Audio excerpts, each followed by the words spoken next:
Hola a todos, espero que estén muy bien. Vamos a continuar avanzando con límite en una variable. En este caso vamos a ver unos teoremas, bien, 3 o 4 teoremas, más una pequeña definición de función acotada. Así que sin más, comenzamos. El primer teorema que vamos a ver me dice lo siguiente, bien, siempre vamos a tener una función definida en un dominio, obviamente, y vamos a tener a un número real. Y va a ocurrir que, si el límite cuando x tiende a de la función es igual a L, entonces el límite cuando x tiende a del valor absoluto de la función va a ser igual al valor absoluto de L. ¿Cómo vamos a demostrar esto? No es para nada complicado, nada más que nos vamos a sacar una cosita de la galera que ahora la voy a explicar. Y vamos a empezar con lo siguiente. Primero, nosotros sabemos que esto es cierto, bien, es parte de la hipótesis que el límite cuando x tiende a de f de x es igual a L.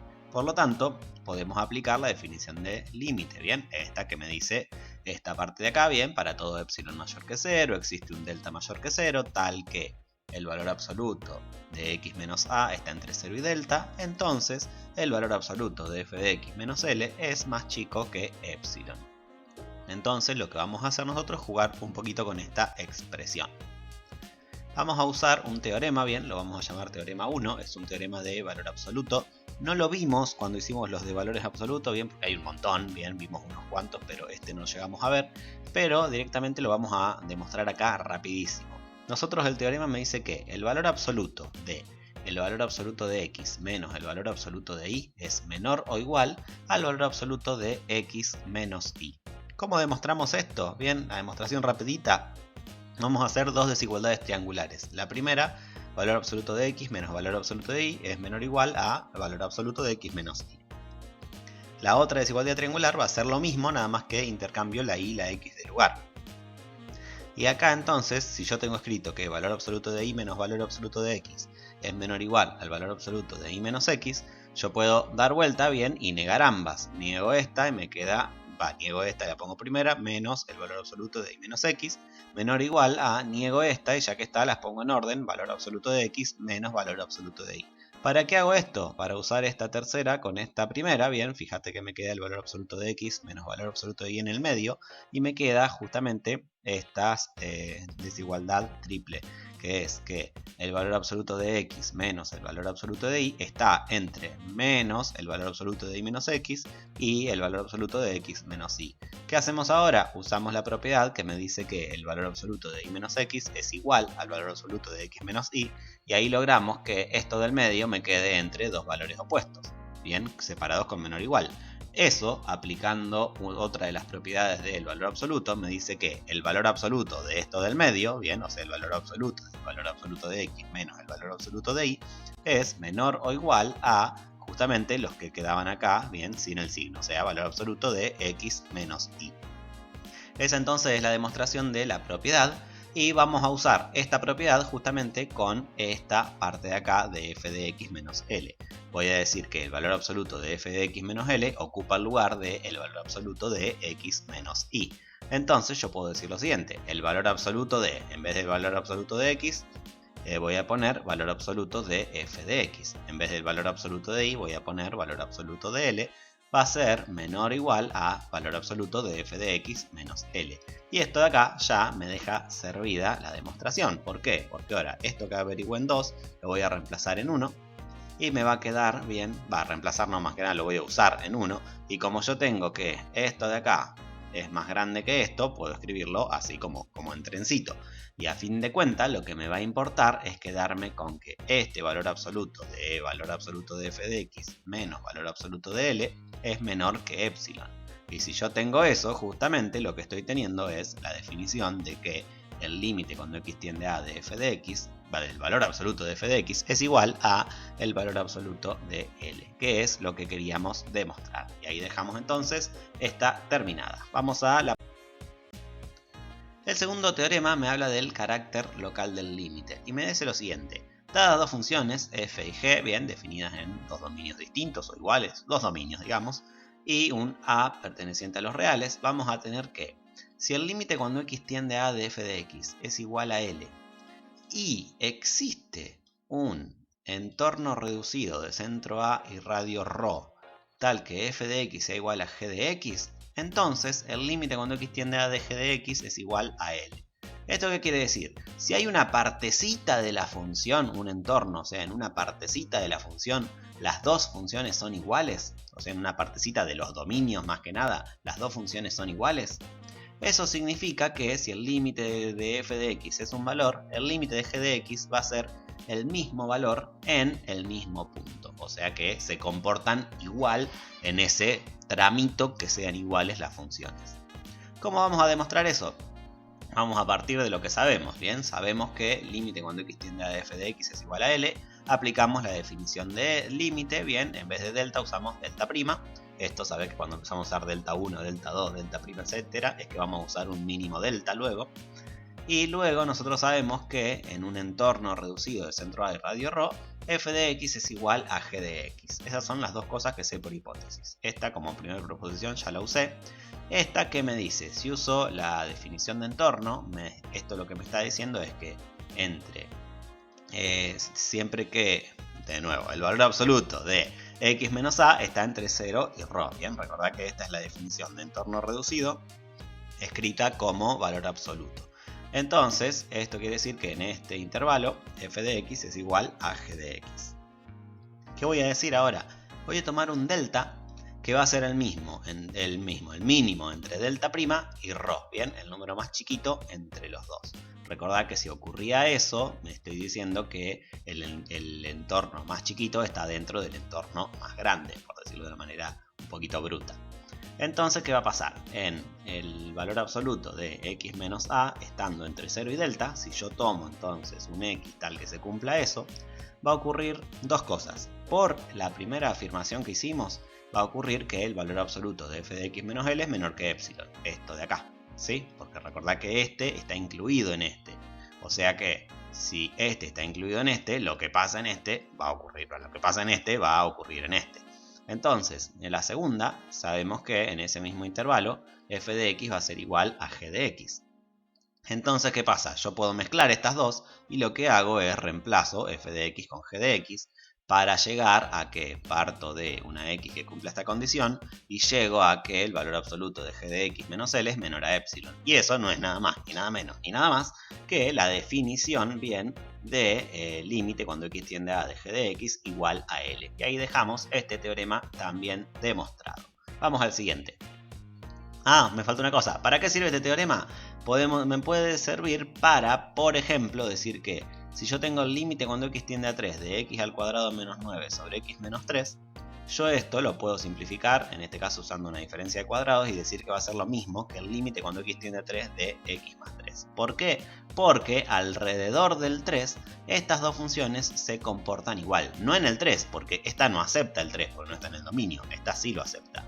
Pero esto me va a decir que como estas dos funciones cumplen las dos condiciones, el límite cuando x tiende a 3 de esta lo puedo calcular, y además yo sé que en un entorno reducido cercano al 3 esas dos funciones se comportan igual, yo puedo decir que lo que me dé este límite, que va a ser 6, va a ser lo mismo que sea el límite de esta. Esto es la base para poder luego resolver indeterminaciones, que es lo que vamos a hacer en la parte práctica que le corresponda a todo esto.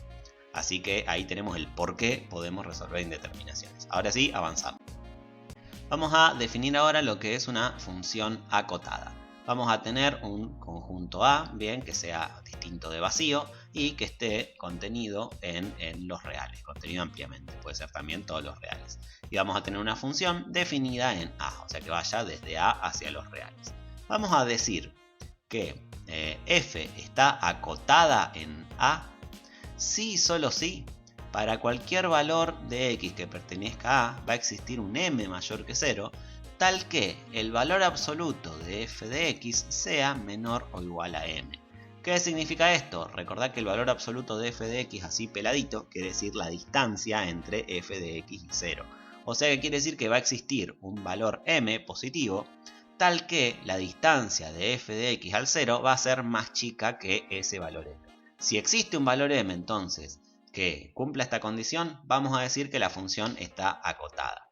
¿Cómo se puede entender esto gráficamente? Antes de gráficamente, analíticamente, tenemos acá f de x es un medio x más 1. Esta función está acotada en el intervalo 1, 4 cerrado por m igual a 4. ¿Por qué? porque cualquier número que yo reemplace en el intervalo 1, 4, incluyéndolos en esta función, me va a dar un valor absoluto de ese resultado menor o igual a 4. En este caso siempre van a ser menores a 4.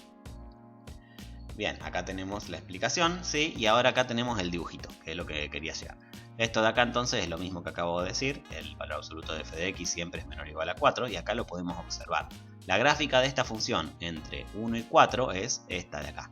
Si nosotros tomamos entonces un m igual a 4, fíjate que nunca f de x, que f de x está acá, está a una distancia más grande que 4 del 0, ¿bien? Porque no se sale, digamos, de ese rango que está formado por el 4. Por eso entonces decimos que esta función está acotada. Por ejemplo, f de x igual a un medio x más 1 no está acotada en todos los reales, ¿sí?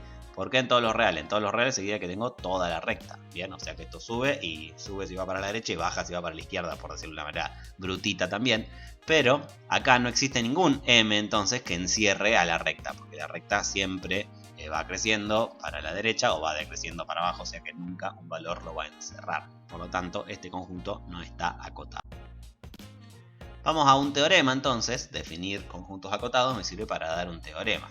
Que este teorema acá no es tan grosso, pero cuando lleguemos a la parte de continuidad, ahí va a ser un poquito más relevante.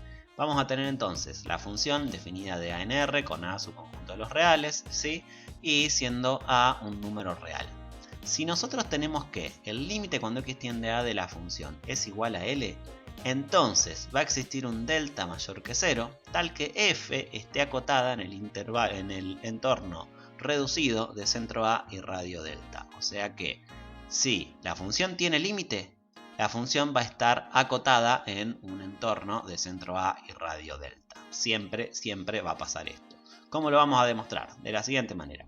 Nosotros sabemos entonces que el límite cuando x tiende a de f de x es igual a l. Aplicando la definición ocurre por esto que ya sabemos. Para todo epsilon mayor que 0 existe delta mayor que 0, tal que el valor absoluto de x menos a está entre 0 y delta. Entonces el valor absoluto de f de x menos l es menor a epsilon. De ahora en más voy a decir esto, porque no voy a decir esto cada vez que lo escriba. Tenemos esto. Bueno, en particular, vamos a tomar un epsilon en particular. Como esto se cumple para todo epsilon, vamos a tomar un epsilon igual a 1 y vamos a ver qué pasa. Si epsilon vale 1, como esto vale para todo epsilon, existe un delta mayor que 0, tal que el valor absoluto de x menos a está entre 0 y delta, entonces el valor absoluto de f de x menos l es menor a 1. Reemplazo el epsilon por 1, es lo único que hice. Como una tercera proposición, nosotros vamos a pensar, si yo sé que el valor absoluto de f de x menos l es menor a 1, por propiedades del valor absoluto, bien, si el valor absoluto de x es menor a a, x está entre menos a y a. Voy a usar ese teorema para decir que f de x menos l está entre menos 1 y 1. Y acá, ¿qué estoy diciendo? Si yo acá sumo l a todo, me va a quedar... sumo l, sí, está bien, me va a quedar l menos 1 menor que f de x menor que l más 1. Acá le sumo n, acá le sumo l, acá le sumo l. En este medio se cancelan las dos l y se va y queda la f de x solo. Esto de acá, si tengo que l menos 1 es menor que f de x es menor que l más 1, por el teorema 2, ¿sí? Voy a poder armar esto de acá. Voy a poder decir primero que el valor absoluto de menos l es menor o igual a l y que l es menor o igual al valor absoluto de l, ¿sí? Esto lo sabemos por esta propiedad de acá, el teorema 2. Yo me dice que x es mayor o igual a menos del valor absoluto de x y que el valor absoluto de x es mayor o igual al x solo. Puedo decir esto de acá de la l, porque esto es válido. L está entre menos L y el valor absoluto de menos L y el valor absoluto de L. ¿Qué voy a decir ahora? Yo sé que menos valor absoluto de L menos 1 es menor o igual a L menos 1, ¿sí? Este siempre es positivo, entonces este va a ser menor o igual a este de acá, porque con el menos se hace negativo y en este lo hago más negativo. Bien, ¿qué hice acá? Resto 1 a cada miembro, entonces me queda esta expresión. Y fíjate que me conviene esta expresión porque esta expresión es esta de acá. Por otro lado, si L es menor o igual al valor absoluto de L... ¡Oso! Me faltó esta parte, perdón. Acá que hice, hago factor común menos. Entonces me queda menos valor absoluto de L más 1 menor o igual a L menos 1. Ahora sí, me quedo con eso. Y ahora del otro lado, puedo decir que sumo 1 a ambos miembros. Y luego lo que voy a hacer es dejar que L más 1 está acá, es menor o igual a este, y menos el valor absoluto de L más 1 es menor o igual a L menos 1. ¿Qué voy a decir acá? Acá junto la 3 y la 4, junto estas tres cositas con esto que acabo de decir, para armar este trencito de desigualdades, ¿sí? Esta es menor o igual a esta de acá, que justo es la misma que está acá, entonces es menor que f de x, este es menor que L más 1, y L más 1 dijimos que era menor o igual al valor absoluto de L más 1. Entonces fíjense que lo que puedo armar es esta desigualdad. Puedo decir, de todo esto, lo que más me importa, ¿sí? Si tomo el f de x y el menor entre este y el opuesto, o sea, este y el opuesto, voy a decir que esto es que el valor absoluto de f de x es menor a valor absoluto de L más 1. ¿Y qué estoy diciendo acá? El valor absoluto de L más 1 es un número positivo siempre. Estoy diciendo que el valor absoluto de f de x es menor a un número. Lo que estoy diciendo entonces es que f está acotada en ese entorno. Bien, parto de esto y llego a que el valor absoluto de f de x es menor a un número. Este es lo que nosotros poníamos la letra m, por ejemplo. Entonces estoy diciendo que ahí tengo la definición de conjunto acotado. Y ahí demostré entonces esto de acá.